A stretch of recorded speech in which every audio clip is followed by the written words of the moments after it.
O Vasco alcança um momento muito, mas muito sério. Eu não gosto de ser repetitivo, não gosto de ficar falando as mesmas coisas. Vejo muita gente que fala, que eu grito, que eu esperneio, que acha legal. Não vou fazer isso hoje, não. Não vou fazer isso hoje, não. Não tô nesse espírito porque... Nação flamenguista, mais uma derrota do Vasco, né? Estreia de treinador novo, e o torcedor vascaíno tá de parabéns, né?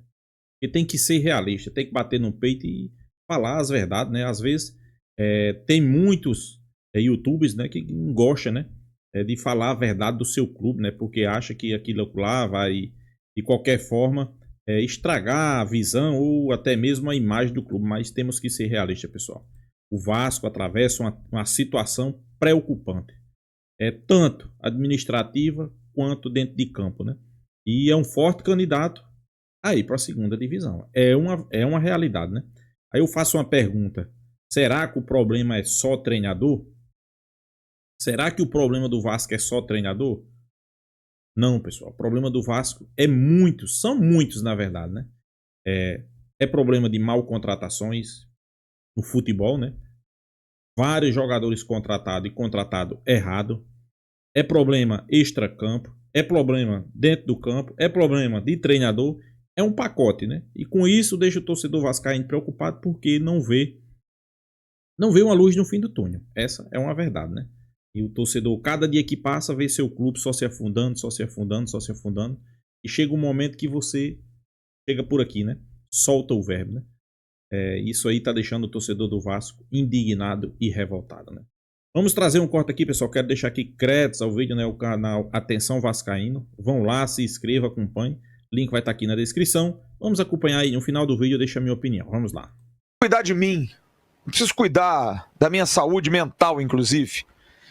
Porque quando a gente faz uma crítica muito contundente, isso é muito comum ao dirigente brasileiro, tá?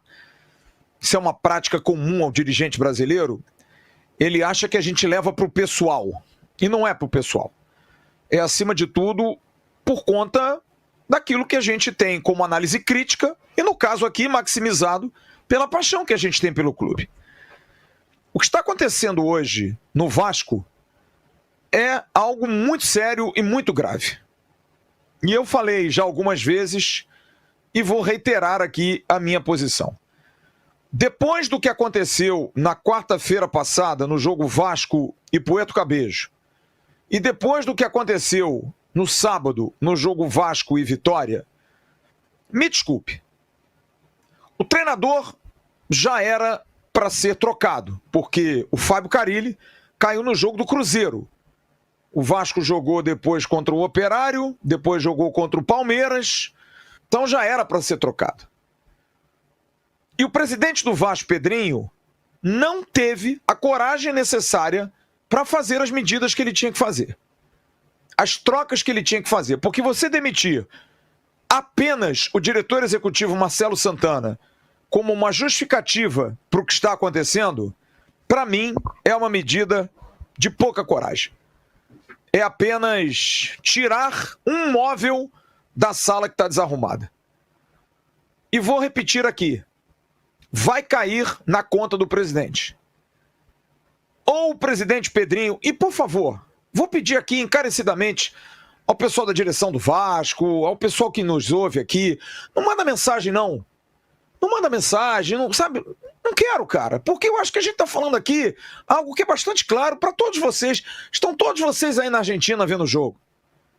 O trabalho que é feito pela gestão Pedrinho no departamento de futebol do Vasco é dos piores dos últimos anos do Vasco. Vocês estão conseguindo bater um recorde da época de Alexandre Campelo, que eu disse isso a ele, que acumulava a vice-presidência de futebol.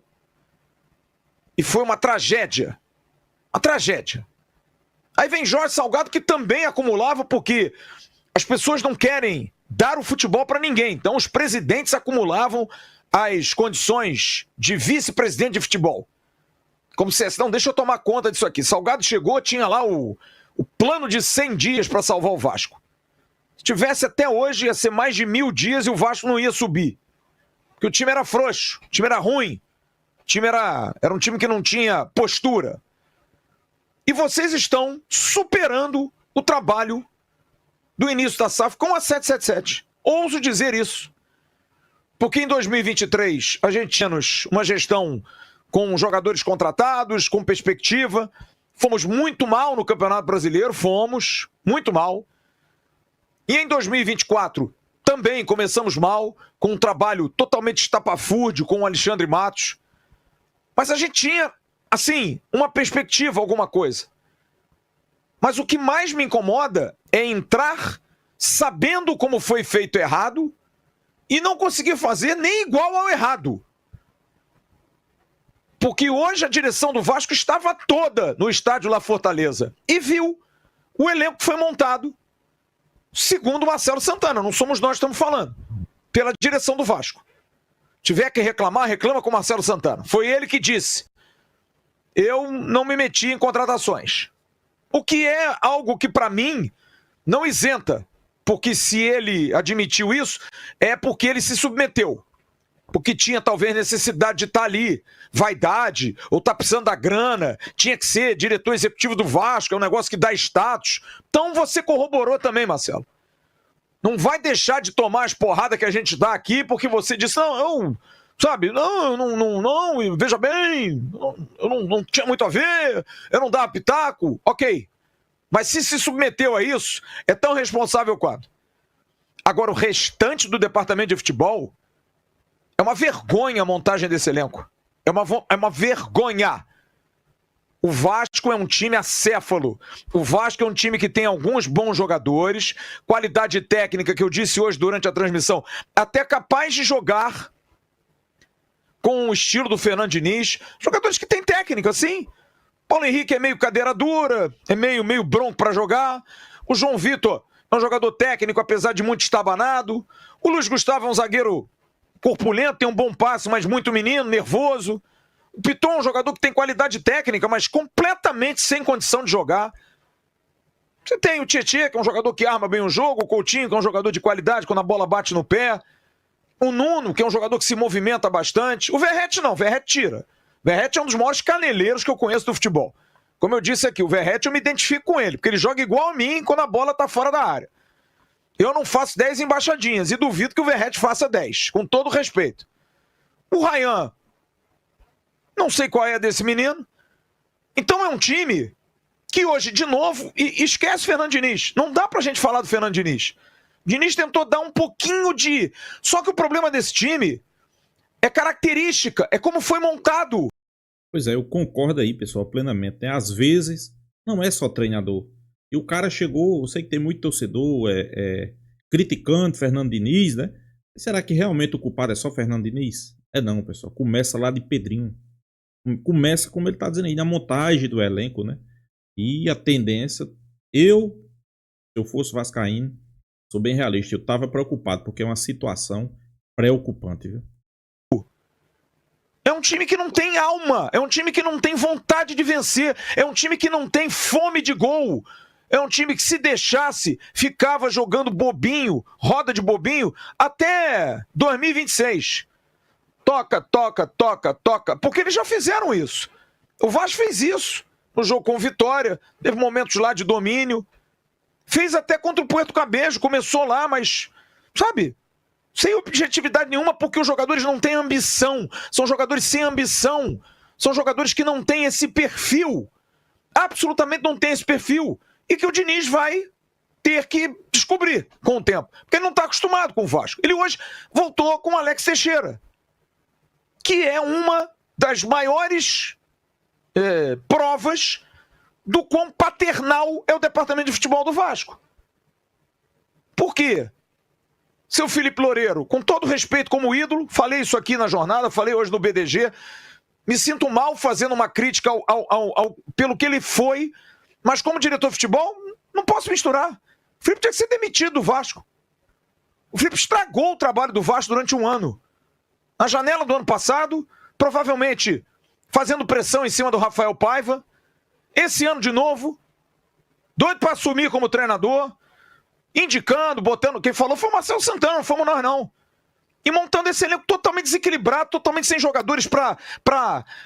Hoje o Vasco tinha no banco um jogador de 3 milhões de euros, que não entrou.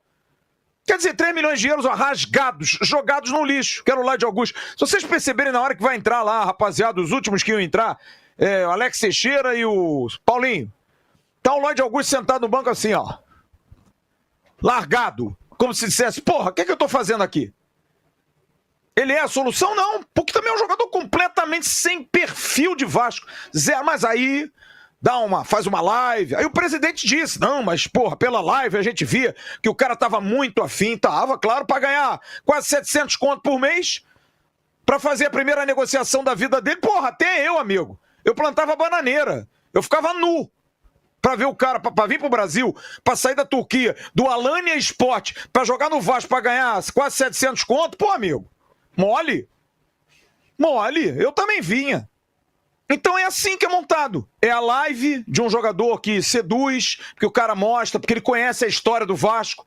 Aí perguntaram ao Lloyd, você conhece a história do Vasco? Ele disse, claro, conheço Romário, conheço o Romário, o Edmundo também. E alguém comprou essa história. Aí o Vasco faz uma janela horrorosa de novo, monta um time totalmente desequilibrado, tanto é que o treinador bota o Hugo Moura pra jogar de zaga, porque o zagueiro que foi contratado, porque foi lançado pelo Felipe lá no Tigres, que é uma sumidade, é novamente a novela do SBT. Não deu certo no Cruzeiro, não deu certo no Valladolid, não deu certo no Japão, mas vai dar certo no Vasco. No Vasco ele vai dar muito certo. Aí contrata o Lucas Oliveira, que é tão bom que não entrou hoje. Mas engraçado, o Felipe falou isso do Capasso, que eu também não acho essa Coca-Cola não. Por que não fala isso do Lucas Oliveira? Fosse bom, o Lucas Oliveira tinha entrado no jogo de hoje. Mas não vou botar na conta do Diniz, porque ele não conhece. Ou então acha, olha, esse jogador é fraco, cara, não vou botar ele. Eu prefiro recuar o Hugo Moura pra zaga do que botar um zagueiro na posição. Porque eu entendi o que o Diniz quis colocar. Talvez qualificar mais a saída de bola, botar o Hugo Moura um risco, que o Hugo Moura acabou sendo expulso. Em mais uma atuação do Vasco, arame liso, porque é um time que não faz nada. O goleiro do Lanús, de novo, não fez uma defesa. O Vasco vai para 9 jogos sem vencer, 4ª derrota e fez 3 gols, cara. 3 gols. Porque não tem ataque. Vocês já ouviram isso em algum lugar? A gente não está falando isso desde janeiro. O Vasco não tem ataque. O Vasco não tem jogador que agrida a última linha. O Vasco não tem quebrador de linha. O Vasco não tem jogador que tenha fome de gol. A gente está falando isso aqui, cara, desde o início, desde janeiro, cara. Mas a gente é chato. A gente dá chilique. A gente grita. Então, vou andar. O problema é de vocês, cara. Resolve aí o problema, rapaziada. Porque a SAF não tem como vender. Não tem pra onde correr. Não sei, interesse tem? Não vou aqui levantar falso testemunho porque eu não sei. Não tô lá. Mas aí a liminar não é julgada. A 777 não sei se existe ou não. Não sei se a Linde Hall vai ter ou não vai ter. Não sei se vai ter. Ninguém sabe. A arbitragem, que era um negócio que foi escolhido para não ir para a justiça comum, porque a arbitragem é algo célere. Reúne 3 pessoas, um de cada lado e um mediador na Fundação Getúlio Vargas. Tem um ano que os caras não conseguem chegar a 3 pessoas. Aí indica um, a esse não pode. Aí o outro indica o outro, não, a esse também não pode. Então eu não sei se é má vontade ou estou empurrando com a barriga. Então a SAF, amigo, esquece. Não sei se vai acontecer e já estou achando que não vai acontecer. Pois é, pessoal, é preocupante a situação do Vasco da Gama, né? Mais uma derrota, agora com a estreia, né, de Fernando Diniz, né? Fernando Diniz, que tem aquele futebol que muitos dizem que é o melhor futebol do Brasil, né? Pelo menos o estilo de jogo, né? Mas não deu certo no Fluminense, ganhou uma Libertadores que caiu no colo, temos que ser realistas, né? Mas concordo aí com a turma do Atenção Vascaínos, né? Às vezes, quando não dá certo, o principal culpado quem é? Treinador. Por exemplo, vou dar um exemplo aqui, claro, não vou citar outro clube não. Caso o Flamengo perca ou empate o jogo e fique fora das oitavas da Libertadores, quem é que a torcida vai culpar? Felipe Luiz. Por quê? Colocou o time misto, né, naquele jogo contra o Central Córdoba. E o time fez péssima campanha na primeira fase, né? Mas será que foi Felipe Luiz realmente o culpado? Vamos começar lá de baixo? Começar pelo presidente Pubuto, que priorizou um campeonato brasileiro sabendo que o torcedor sempre prioriza a Libertadores? Pronto. Resumido, mesma coisa é o Vasco, pessoal. Será que o erro é só treinador? Será que realmente os culpados era Carille, era os treinadores que passaram? Ok, em alguns pontos eu concordo, né? Talvez o treinador errou, talvez não escalou o jogador certo, mas a gente sabe que nem sempre é só treinador. Contratou errado, trouxe muitos jogadores, como o cara aí, né, que conhece bem de Vasco, falou. Ele foi perfeito na sua análise. Atenção vascaína, né? Trouxe muitos jogadores bem abaixo da média, né? Jogadores fracos, jogadores que não têm a filosofia e o entendimento de um Vasco. E hoje o Vasco está nessa situação. Eu vou ser bem realista. Para mim, o Vasco é um forte candidato para a segunda divisão. Não, mas agora trouxe Carille, né? Inclusive eu discordo aí. Essa semana eu assisti uma live aí de Edmundo, onde ele disse que o Vasco tinha um bom time. Não tem, pessoal. Quem são os jogadores do Vasco que pode decidir? Felipe Coutinho joga um jogo, passa 10 ou 11 sem jogar. Verrete é escasso, pessoal. O elenco do Vasco é escasso. Você fica tentando procurar e não acha um jogador. Mas é isso, né? Enquanto não se define, ninguém sabe como é que vai ficar a situação do Vasco. Se vai ser SAF, se não vai ser SAF. Se vai ser a 7-7, se não vai ser. O torcedor do Vasco continua sofrendo, né? Essa é a pura realidade. Coisa que a gente espera que não venha acontecer com o Flamengo, né? Claro, a situação financeira do Flamengo é outra, totalmente diferente. Flamengo se organizou, se reestruturou, passa por uma situação inversa do Vasco, né? Mas o Flamengo já passou por essa situação. Não adianta aqui também a gente querer esconder do torcedor flamenguista, né? Inclusive no jogo de logo mais aí contra a LDU, Flamengo precisando do resultado, precisando de um 2-0. 2-0 já classifica o Flamengo, né? A gente espera que o Flamengo faça um grande jogo. Claro, o Flamengo bastante desfalcado, né? Inclusive tem as informações que Gonzalo Plata pode ficar até fora do Mundial de Clubes, né? Lesionado. O Flamengo errou, o departamento médico errou. Gonzalo Plata já tinha sentido, se recuperou. Voltaram o cara antes do tempo e o cara pode ficar aí fora do Mundial de Clubes, né? Mas é isso, esperar o Flamengo fazer um grande jogo contra a LDU, vencer o jogo por no mínimo 2-0 para garantir sua classificação, porque o Flamengo vencendo por 2-0 só vai depender de uma vitória contra o Deportivo Tátira, né? Que eu não acredito que o Flamengo vá perder para o Deportivo Tátira, né? Se isso acontecer, aí esquece, pessoal, aí não vai dar mesmo não, né? Mas é isso, vamos torcer, né? E a situação do Vasco, o torcedor está revoltado, está indignado e com razão, né? Porque o Vasco você não vê uma esperança, né? Podemos dizer assim, né? O torcedor do Vasco está perdendo a esperança. Isso aí é uma pura verdade, né? Então é isso, pessoal. Deixa a sua opinião, se inscreva no canal Flatube e até a próxima, pessoal.